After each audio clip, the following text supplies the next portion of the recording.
दोस्ती जीवन का एक खूबसूरत लम्हा है। दोस्ती जीवन का एक खूबसूरत लम्हा है जिसका अंदाज सबसे अलबेला है, जिसका अंदाज सबसे अलबेला है। जिसको मिल जाए वो तन्हाई में भी खुश है, जिसको ना मिले वो भीड़ में भी अकेला है। मैं शिवम वेलकम करता हूँ आपका अपने चैनल लर्न विद सीवी पे। पिछले लेक्चर में हमने फिजिक्स का एक चैप्टर खत्म किया है। आज स्टार्ट करते हैं मैथ्स का एक चैप्टर और उस चैप्टर का नाम है क्वाड्रेटिक इक्वेशन। क्या होता है क्वाड्रेटिक इक्वेशन, आइए जानते हैं। ठीक है, आइए देखते हैं वीडियो। क्वाड्रेटिक इक्वेशन, पहले आपको क्लियर होना चाहिए कि इक्वेशन क्या होता है। इक्वेशन आपको पता है, इक्वेशन होती है क्या? इक्वेशन होती है statement of equality, statement of equality जो कि ट्रू होती है किसके लिए? Statement of equality true for some value of variables, some value या सम सेट्स ऑफ वेरिएबल। ठीक है, वेरिएबल के कुछ ही सेट्स के लिए सही होते हैं। जैसे मैंने लिखा x + 3 = 5। ठीक है, तो यहाँ पे x की एक ही वैल्यू है, कौन सी? 2। ठीक, जैसे x + y = 5। आपको पता है इसकी वैल्यू एक ही वैल्यू है, कौन कौन सी? x की वैल्यू 4, y की वैल्यू 1, या x की वैल्यू 3, y की वैल्यू 2। ठीक है, तो कुछ ही वैल्यू के लिए पॉसिबल है। ठीक, तो इक्वेशन आपको क्लियर हुआ। इक्वेशन क्या होता है? Statement of equality true for some value of variable. अब देखते हैं क्वाड्रेटिक इक्वेशन क्या होता है। क्वाड्रेटिक इक्वेशन क्या होता है? An equation of degree 2, N equation of degree 2 is known as quadratic equation। ठीक है, और क्वाड्रेटिक इक्वेशन यहां पढ़ेंगे एक वेरिएबल। जैसे एग्जांपल लिखते हैं, एग्जांपल देखिए। Example x² + 5x + 6 = 0। यहाँ पे देखिए डिग्री कितनी है? इधर 0। ठीक है, इधर वेरिएबल की पावर 0, इधर वेरिएबल की पावर 1, इधर वेरिएबल की पावर 2। ठीक है, तो मैक्सिमम पावर को क्या बोलते हैं? डिग्री। तो यहाँ पे डिग्री कितनी है? 2, तो इसको बोलते हैं क्वाड्रेटिक इक्वेशन।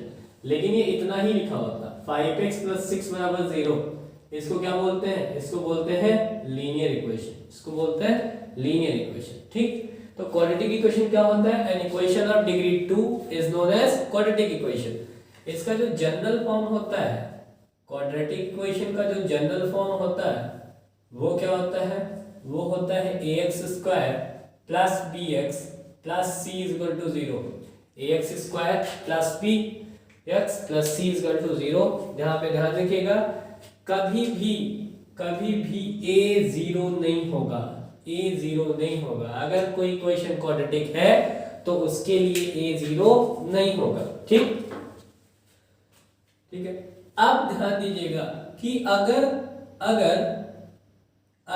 a पॉजिटिव है, अगर a पॉजिटिव है, ठीक है, अगर a 0 से बड़ा है तो उस क्वाड्रेटिक इक्वेशन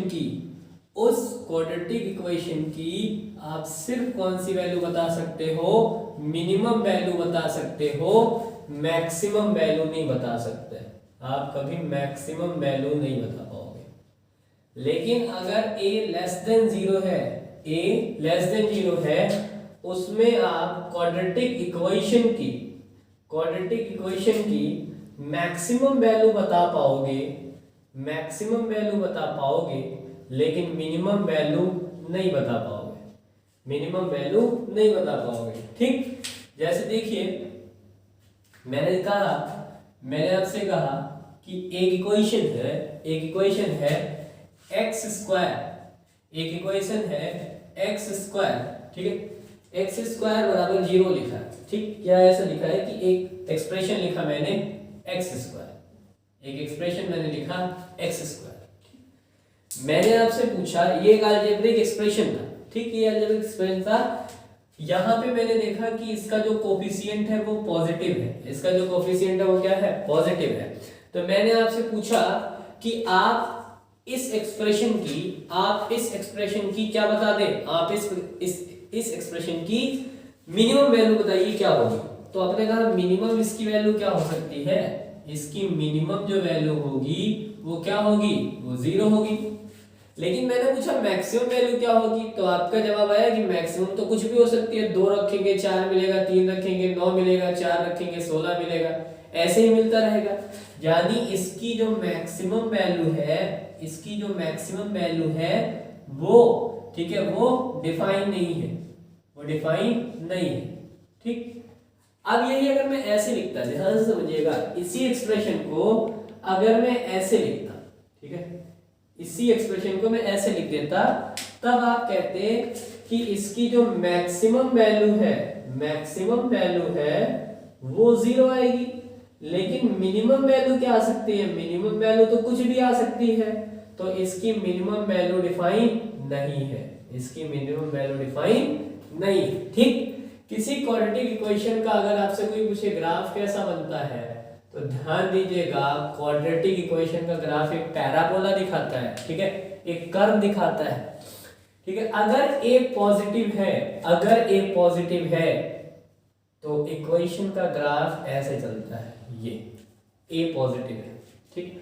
तो आप देखिए a पॉजिटिव है तो आप इसकी मिनिमम वैल्यू बता पा रहे हो, लेकिन ये मैक्सिमम तो चलता जा रहा है, ठीक है, ये मैक्सिमम चलता जा रहा है, तो मैक्सिमम वैल्यू आप नहीं बता पा रहे हो।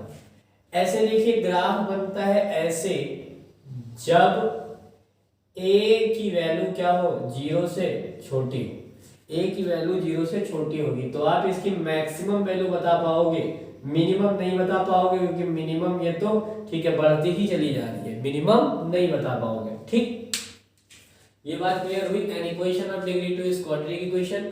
अगर a ग्रेटर देन 0 है तो आप उस केस में क्या बता सकते हो, उस एक्सप्रेशन की, क्वाड्रेटिक इक्वेशन से अच्छा यहां मैं लिख देता हूं कि उस क्वाड्रेटिक, ठीक है, या उसको लिख देता हूं उस क्वाड्रेटिक पॉलिनोमियल की आप मिनिमम वैल्यू से बता सकते हो। लेकिन अगर, ठीक है, अगर a लेस देन 0 है तो आप उस क्वाड्रेटिक पॉलिनोमियल की, ठीक है, पॉलिनोमियल की क्या बता सकते हो, मैक्सिमम वैल्यू बता सकते हो, मिनिमम नहीं बता सकते। ठीक, अब मैं एग्जांपल कुछ आपको देता हूं। अब देखिए, ठीक, अब मैं क्या करता हूं, एक एग्जांपल लेता हूं, जरा ध्यान से सुनिए। मैंने एक इक्वेशन लिखा, ठीक है, मैंने एक इक्वेशन लिखा, इक्वेशन मैंने लिखा कि एक इक्वेशन लिखा मैंने आपसे कि x² + 5x + 6 = 0, x² + 5x + 6 = 0। आप मुझे x की वैल्यू बताओ, आप मुझे x की ऐसी वैल्यू बताओ जिसके लिए गिवन इक्वेशन, ठीक है, जिसके लिए ये इक्वेशन सही बैठ जाए। तो आप क्या कहोगे, आप कहोगे x की मुझे वैल्यू बतानी है, x की मुझे वैल्यू बतानी है। तो ध्यान से समझिएगा, ठीक है, एक तो तरीका है कि अगर हम गिवन, जो गिवन एक्सप्रेशन है, ठीक है, गिवन एक्सप्रेशन है, उसको मैं क्या मान लूं, उसको मैं y मान लूं, ठीक है। तो आप देखते होंगे कि अगर मैंने गिवन इसको ऐसे माना, ठीक है, इसको मैंने ऐसे मान लिया कि ये y है, ठीक। तो अब आप देखोगे कि y मुझे दिखाना है कि y x की किस किस वैल्यू पे 0 है। तो आपको पता है y 0 होने का मतलब है कि जो ग्राफ है वो x एक्सिस पे कट कर रहा है, जो ग्राफ है वो x एक्सिस पे कट कर रहा है। तो ध्यान दीजिएगा, ठीक है, ध्यान दीजिएगा, जितनी बार ग्राफ x एक्सिस को कट कर रहा है और जहां जहां पे कट कर रहा है, ठीक है, जितनी बार कट कर रहा है, जहां जहां पे कट कर रहा है, उतने ही इसके क्या होंगे, सॉल्यूशन होंगे। जैसे कोई पूछा इस गिवन फंक्शन के कितने सॉल्यूशन होंगे, तो मैं कहूंगा एक सॉल्यूशन होगा, क्योंकि यहाँ पे y 0 है, और एक ये सॉल्यूशन होगा, यहाँ पे y 0 है, ठीक है। एनसीईआरटी में जो पहला एक्सरसाइज है वो इसी पे बेस्ड है, बताना है कि आपको कितने सॉल्यूशन मिलेंगे, ठीक है, आपको बताना है कि y, ठीक है, y क्या है, y is a function of x या y is a expression of x। तो आपको बताना है x की, बताइए कि x कितनी वैल्यूज मिलेंगी जहां पे y 0 हो। तो आपने कहा ऐसे, अगर यही ग्राफ ऐसे चला जाए, ठीक है, यही ग्राफ ऐसे चला जाए, मतलब ये x को कहीं कट ही ना करे, x को कहीं कट ना करे, तो क्या लिखेंगे, नो सॉल्यूशन, इसका कोई भी सॉल्यूशन नहीं है, ठीक है, मतलब कोई भी वैल्यू पॉसिबल नहीं है, या कहेंगे नो वैल्यू, ठीक है। अब आप देखिए कि इसको, अब देखिए क्वाड्रेटिक इक्वेशन के, क्वाड्रेटिक इक्वेशन के जो सॉल्यूशंस होते हैं उनको बोला जाता है रूट्स ऑफ द इक्वेशन, उनको बोलते हैं रूट्स ऑफ इक्वेशन। और पॉलिनोमियल्स में जो होते थे उनको बोलते थे जीरोस ऑफ द पॉलिनोमियल, लेकिन इसको बोलते हैं रूट्स ऑफ इक्वेशन, इसको बोलते हैं रूट्स ऑफ इक्वेशन। अब ध्यान से मेरी बात सुनिएगा कि इक्वेशन के रूट निकालने के, इक्वेशन के रूट निकालने के, ठीक है, पहला तरीका आपने पढ़ा होगा फैक्टराइजेशन मेथड, ठीक है, ये आपने 9th में 8 में पढ़ा है फैक्टराइजेशन मेथड। ध्यान से मेरी बात को सुनिए, फैक्टराइजेशन मेथड जैसे x square plus 5x plus 6 equal to 0। आपने देखा यहाँ 1 है, यहाँ 6 है, 1 इंटू 6 6 होता है। 6 को दो ऐसे नंबर में तोड़ें जिनका सम 5 आ रहा हो, तो आपने कहा इसको तोड़ लेते हैं, x square plus 3x plus 2x plus 6 equal to 0, ठीक है। एक्स स्क्वायर, x कॉमन ले लेते हैं यहाँ से, तो क्या बचेगा x प्लस 3, यहाँ से 2 कॉमन ले लेते हैं, x प्लस 3 इक्वल टू 0। तो आप देखिए एक ब्रैकेट में x प्लस 2, एक ब्रैकेट में क्या आया x प्लस 3 इक्वल टू 0। तो x इक्वल टू कितना आ गया यहाँ से -2 और x इक्वल टू कितना आ गया -3, ठीक। अब इसके आपने देखा था कुछ ट्रिक्स भी होते हैं, जैसे कैसे डायरेक्ट आप कर सकते हैं, जैसे ये देखिए ये है 6 का दो फैक्टर क्या है 3 और 2, तो ऐसे लिख देंगे +3 और +2, ठीक है। अब आपको x की वैल्यू निकालनी है तो साइन को चेंज कर दें, प्लस किस में चेंज हो जाएगा माइनस में, ये प्लस किस में चेंज हो जाएगा माइनस में, यानी इसका सॉल्यूशन हो गया। डायरेक्ट भी कर सकता है, लेकिन ध्यान दीजिएगा डायरेक्ट कब कर पाएंगे जब x स्क्वायर का कोएफिशिएंट 1 हो। अगर x स्क्वायर का कोएफिशिएंट, ठीक है, 1 के अलावा कुछ भी है तो फाइनल आंसर में उस कोएफिशिएंट से डिवाइड कर देंगे, ठीक है। अब इसको सॉल्व करने का एक दूसरा तरीका है, ध्यान से समझिएगा, उसको बोलते हैं कंप्लीटिंग स्क्वायर मेथड, ठीक है, कंप्लीटिंग स्क्वायर मेथड, ठीक है। ये बड़ा अच्छा मेथड है, इसी से ही आगे बहुत आपको फायदा मिलेगा। देखिए कंप्लीटिंग स्क्वायर मेथड क्या कहता है, कंप्लीटिंग स्क्वायर मेथड क्या कहता है कि सबसे पहले ध्यान से समझिएगा, कंप्लीटिंग स्क्वायर लगाने के लिए सबसे पहले कंडीशन क्या है कि जो कोफिशिएंट हो, coefficient of x square should be unity, should be unity मतलब सिंगल हो। तो हमने कहा हाँ ठीक है, सिंगल तो दिख रहा है। अब क्या करेंगे, अब क्या करेंगे, सेकंड में जो कोफिशिएंट ऑफ एक्स है, कोफिशिएंट ऑफ एक्स है उसका हाफ करेंगे, उसका हाफ करेंगे। फिर क्या करेंगे, फिर उसी का स्क्वायर करेंगे, स्क्वायर करेंगे किसका, सेकंड में जो आ रहा है, मतलब x के कोफिशिएंट का हाफ उसका स्क्वायर, और वही उसी को प्लस एंड माइनस करेंगे, ठीक। अब देखिए जरा, पहला कंडीशन फॉलो है, coefficient of x square should be unity. अब क्या करेंगे, कोफिशिएंट ऑफ x का हाफ करेंगे।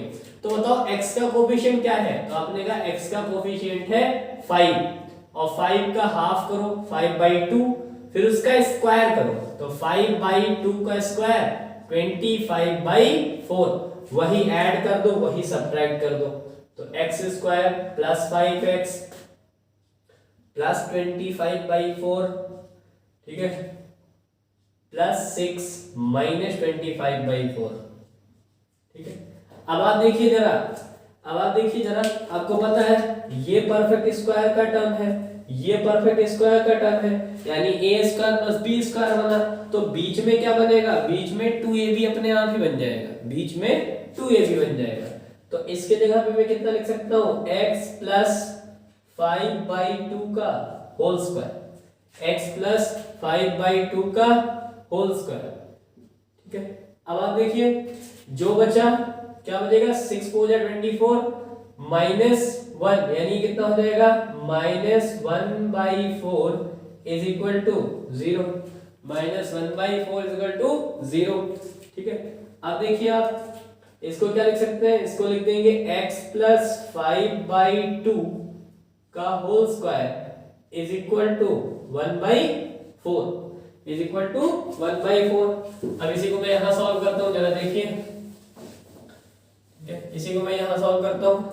अब आपको पता है कि जब x प्लस 5/2, x प्लस 5/2 उधर जाएगा, रूट लगेगा, और आपको पता है यहाँ प्लस माइनस लग जाएगा, अंडर रूट 1/4, तो x प्लस 5/2 ये कितना हो जाएगा प्लस माइनस 1/2। तो एक बार क्या करेंगे, एक बार पॉजिटिव साइन, तो जब पॉजिटिव साइन लेंगे तो x प्लस 5/2 इक्वल टू 1/2, यानी x कितना आ जाएगा माइनस 4/2 यानी -2 आ जाएगा। और एक बार नेगेटिव साइन लेंगे, एक बार नेगेटिव साइन लेंगे तो ये क्या हो जाएगा, ये हो जाएगा -1/2 माइनस 5/2, तो x कितना हो जाएगा -6/2। तो x कितना आ गया, x कितना आ गया -3, x कितना आ गया -3। तो यहाँ से -2 आया, वहां से -3 आया, ठीक है। अब क्या करते हैं, अब जो गिव, ठीक है, जो इसका जनरल फॉर्म होता है उसको ट्राई करते हैं, क्या करने के लिए, कंप्लीट स्क्वायर कंप्लीट करने के लिए, जो जनरल फॉर्म होता है इसका, ठीक है। अब ध्यान से देखिएगा, जो जनरल फॉर्म होता है इसका उसको ट्राई करते हैं, उसको ट्राई करते हैं क्या करने के लिए, उसको भी कंप्लीटिंग स्क्वायर करते हैं उसका भी। जैसे आपको पता है जो जनरल फॉर्म होता है वो होता है ax² plus bx plus c equal to 0, सही होता है। अब इसको कंप्लीटिंग स्क्वायर से सॉल्व करने जा रहे हैं, किससे, कंप्लीटिंग स्क्वायर से। अब आप देखिए पहली कंडीशन क्या थी, पहली कंडीशन थी कि x² का कोफिशिएंट कितना हो, यूनिटी हो। तो आपने कहा यूनिटी तो नहीं है, a है, तो क्या कर देंगे, सब में a से डिवाइड कर देंगे, सब में a से डिवाइड कर देंगे। ये देखिए सब में a से डिवाइड कर देंगे। अब क्या करते हैं, नेक्स्ट स्टेप में क्या करते हैं, x के कोफिशिएंट का आधा, तो b/a का हाफ, b/a का हाफ ये कितना हो जाएगा b/2a, b/2a, और इसका स्क्वायर कर दीजिए, किसका, स्क्वायर ऑफ b/2a कितना हो जाएगा b²/4a², b²/4a², और यही ऐड यही सब्ट्रैक्ट, तो आपने कहा ये हो जाएगा x² plus b/ax plus b²/4a² minus b²/4a² plus c/a = 0। अब जरा ध्यान से देखिए कि ये तो परफेक्ट स्क्वायर का टर्म है, ये भी परफेक्ट स्क्वायर का टर्म है। अरे ये किसका स्क्वायर है, ये b/2a का स्क्वायर है, तो ये जो बीच में बनेगा वो हमेशा 2ab ही बन जाएगा। ध्यान से समझिएगा कि 2ab बन जाएगा। तो बताओ इसके प्लेस पे मैं क्या लिख सकता हूं, तो आप बोलोगे x² का स्क्वायर रूट x, और ये किसका स्क्वायर है, ये है b/2a का, और साइन कौन सा लगाएंगे, जो x के कोफिशिएंट का साइन हो, तो आपने कहा प्लस लगा दिया, ये हो गया स्क्वायर इज इक्वल टू, जो बचा वो उधर क्या क्या बचा, तो आपने कहा b²/4a² माइनस का c/a, ठीक है। तो ये कितना हो गया, ये हो गया x प्लस b/2a का whole square is equal to, इधर एलसीएम कितना आएगा, इधर एलसीएम आएगा 4a², 4a², तो ये कितना हो जाएगा b² minus 4ac, b² minus 4ac। अब इसको मैं यहां करता हूं, ठीक है, इसको मैं यहां करता हूं, तो ये हो जाएगा x plus b/2a is equal to plus minus under root b² minus 4ac upon under root 4a²। तो ये कितना हो जाएगा x plus b/2a is equal to plus minus under root b² minus 4ac upon 2a, ठीक है। तो x कितना आ गया, x आ गया, इसको इधर ले जाते हैं, minus b/2a plus minus under root b² minus 4ac upon 2a। तो x कितना आ गया, x आ गया minus b plus minus under root b² minus 4ac upon 2a, ठीक है, अपॉन 2a। ध्यान से सुनिएगा, ये x की मैंने वैल्यू ही निकाल दी, x की वैल्यू ही निकाल दी। तो सॉल्व करने के लिए क्या करेंगे, आपको पता है ना, ध्यान रखिएगा जितनी डिग्री होती किसी इक्वेशन की उतनी उसके सॉल्यूशन आते हैं। जैसे क्वाड्रेटिक इक्वेशन है 2, तो इसके सॉल्यूशन कितने आएंगे, इसके सॉल्यूशन भी कितने आएंगे, इसके सॉल्यूशन कितने आएंगे, इसके सॉल्यूशन आएंगे कितने, इसके सॉल्यूशन 2 होंगे, ठीक है, इसके सॉल्यूशन कितने होंगे, 2 होंगे। अब ध्यान से देखिए, ये जो फॉर्मूला आ गया, ये जो फॉर्मूला आ गया, इसी को बोला जाता है कौन सा formula? This is known as quadratic formula. इसी को क्वाड्रेटिक फॉर्मूला या इसी को बोलते हैं कौन सा? इसी को धराचार्य फॉर्मूला। इसी को धराचार्य फॉर्मूला बोलते हैं, ठीक है, इसी को बोलते हैं धराचार्य फॉर्मूला। तो ध्यान से मेरी बात को समझिएगा, कैसे आपने धराचार्य फॉर्मूले का प्रूफ किया with the help of completing square. इसी को धराचार्य फॉर्मूला, इसी को क्वाड्रेटिक फॉर्मूला बोलते हैं। अब मैं ध्यान से समझिएगा, मैं क्वाड्रेटिक फॉर्मूले से डायरेक्ट करके दिखाता हूं उस इक्वेशन को। उस इक्वेशन को मैं डायरेक्ट करके दिखाता हूं, ठीक है। जैसे उसी इक्वेशन को लिख लीजिए, x square plus 5x plus 6 equal to 0। यहाँ ए बी सी क्या है? ए बी सी कोफिशिएंट है किसके? ए क्या है यहाँ पे? ए है coefficient of x square, b क्या है? कोफिशिएंट ऑफ एक्स, और सी क्या है? Constant term. सी क्या है? Constant term. अब ये वाला फॉर्मूला लगाइए। अब देखिए यहाँ से a की वैल्यू कितनी? 1, b की वैल्यू कितनी? 5, c की वैल्यू कितनी? 6। लगाओ formula, x equal to minus b plus minus under root b square minus 4ac upon 2a। एक बार प्लस साइन लीजिए, एक बार प्लस साइन यहाँ पे, तो आपने कहा ये हो जाएगा -5 plus under root b square, मतलब 25 minus 4 into 6, 4 into 6 into 1 upon 2। तो ये कितना हो जाएगा? -5 प्लस ये कितना आएगा? 25 माइनस 24 कितना हो जाएगा? 1/2। तो -5 प्लस 1 यानी -4/2। तो बताओ x कितना आ गया? x आ गया -2। और एक बार आप कौन सा साइन ले लें? एक बार माइनस साइन ले लें। तो जब माइनस साइन लेंगे तो कितना आ जाएगा? -5 माइनस 1/2। तो x कितना आ जाएगा इस केस में? -3, ठीक है। इस केस में कितना आ जाएगा? -3। इस केस में -3 आ जाएगा।